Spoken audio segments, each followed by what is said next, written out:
Hey guys, how you doing? Right now what I want to do is give you a couple different ideas as far as motivated seller marketing lists to add to your marketing campaign strategies right now, because going forward, we're going to see certain types of individuals much more likely to be in a distressed situation.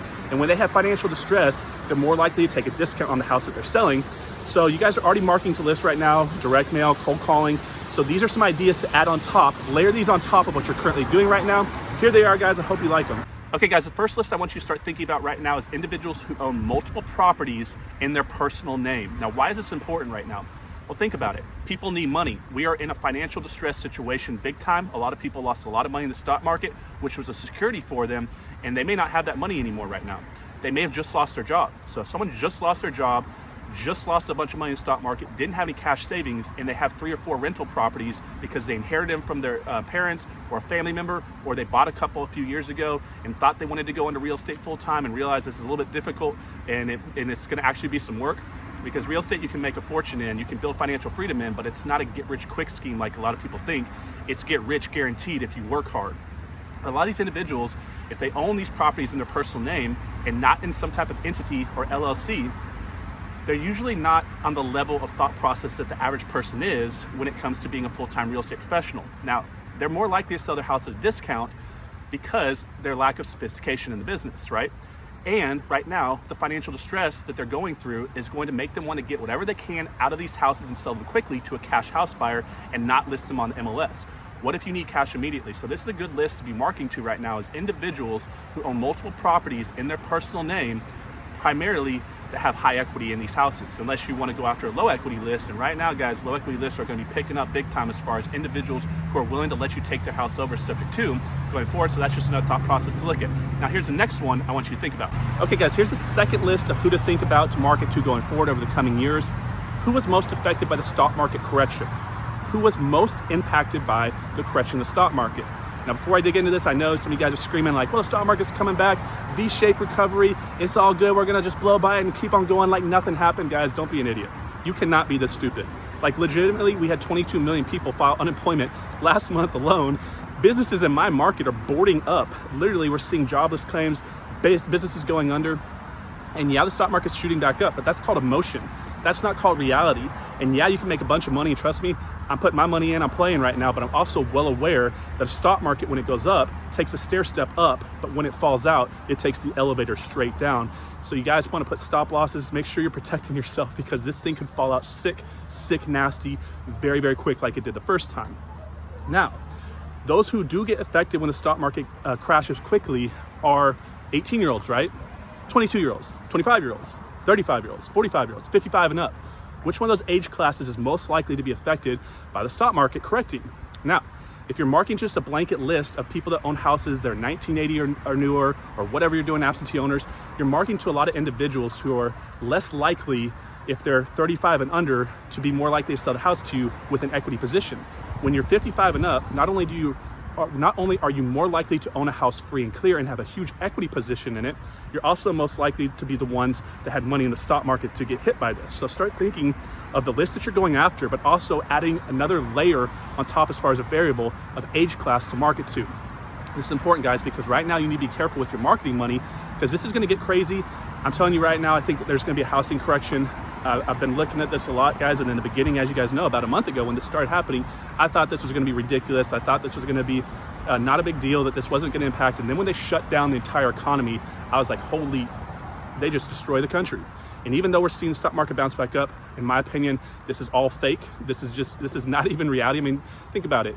This cannot be where this ends. And even if we retest the highs, guys, I'd be very, very careful. Make your money, but have a stop loss on this thing. So if it falls out quickly, you get to keep that money. So it's just something to think about, guys.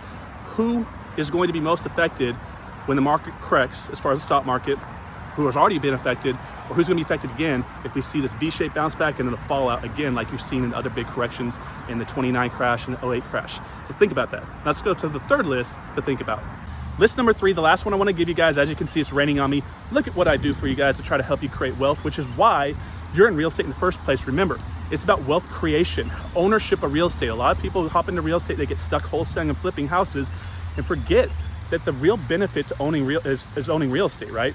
Owning real estate for equity pay down over time and cash flow today. Now, what if you're not bank financeable? I want you to start thinking of a list to go after. What about tax delinquent houses, 2015 and newer, 200,000 or 225,000 on top side and under? Now, why is this a powerful list to go after? So there's an acquisition strategy called a subject to purchase. It's buying a house subject to the existing mortgage staying in place. It's a very low risk strategy for individuals to acquire property on a high scale very, very quickly. But normally the conditions are not right to do this because the market's been going up for the past decade or so. Most people do not want to let you take over their payments. They'd rather just sell it and get the problem beyond and behind them. So right now, low equity houses, which would be individuals that bought houses in the past few years, they have no equity in them, are going to be caught in spots where they cannot sell the house and they have so much stress they just want to get rid of the problem, and they may be willing to work with you. Now, the reason why I want you to do 25 and newer is because this is a huge opportunity, guys, for you to acquire quality, nice houses that you have pride in ownership. I mean, a lot of you guys have portfolios, but do you really like your properties? Let's be honest. I've had a lot of properties, and I have some I'm dumping right now that I don't really like and don't really want.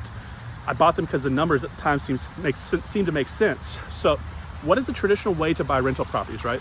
The burst strategy is common. You buy a house that's distressed, you use a credit line, hard money loan, cash of your own, however you're gonna do it, you buy it, fix it up, you finance out, and it cash flows, and hopefully you have equity in it. Now, most of your properties right now, guys, are gonna be like 1950 to 1980 for the average person I see doing this. Now, what's gonna happen if you're my age at 35, or even if you're in your 40s or 50s, if you're buying houses for wealth creation for retirement purposes, what's gonna happen as older properties get older? Are they gonna have more long-term deferred maintenance with those properties that are built in 1950, or are they going to have less compared to ones that are built in 2015? So right now you have a huge opportunity to market to tax delinquent lists, which means that they're behind on their taxes, which means that's the first payment they stop making. The second one would be their house payment, right? So sign of financial distress, you're not gonna make the payment going forward. Second, newer houses, because you wanna like the houses you have and protect yourself with long-term cash liabilities that you're not gonna have with going with newer properties versus older properties. And also, if they just bought a house in 2017, do you think they're really attached to it emotionally as compared to someone who bought a house and it's been in their family for years, right? So there's a lot of different reasons this list is a big one for you guys. And also it's going to allow you individuals that are safely wholesaling and flipping houses on the downside as this market corrects. And I'll have other videos going out giving my new opinion on this, because once they shut the economy down, guys, I think this is a horrible situation we're gonna face with. We're gonna have a dragon to fight going forward over the next coming years. It's a nasty nightmare. It's gonna be a battle. You're gonna have a lot of long nights, a lot of stressful nights, but those of you who fight this face to face, head on, are gonna come out the back end with a big opportunity to create wealth like we've never seen. And so you guys gotta fight this going forward, stay positive. This is not gonna be an easy road, but just start thinking about that, guys. Stay under 225. The reason why is because the relationship in most markets between rental rates and taxes, it's tough to cash flow a property on top of that. You need to have some cash flow if you're gonna take these properties over right now. Now, you can take a low equity property over with low cash flow and an appreciating market, but on the downswing, which I think we're gonna see over the coming years, you wanna be able to protect yourself, because if you have equity in the house and it gets to where you can't make the payments on the house for some reason, you can sell the house and get out of it. So 225 and under, tax delinquent, 2015 and up, guys, and I think you're gonna have a great position, or gonna be in a great spot to talk to some homeowners that are gonna let you take over their properties, and you're gonna build a nice portfolio with quality rental properties that you're gonna wanna own long term. Hope you liked today's video, guys. If you like these tips, like the video, subscribe to the video, and I'll see you on the next one.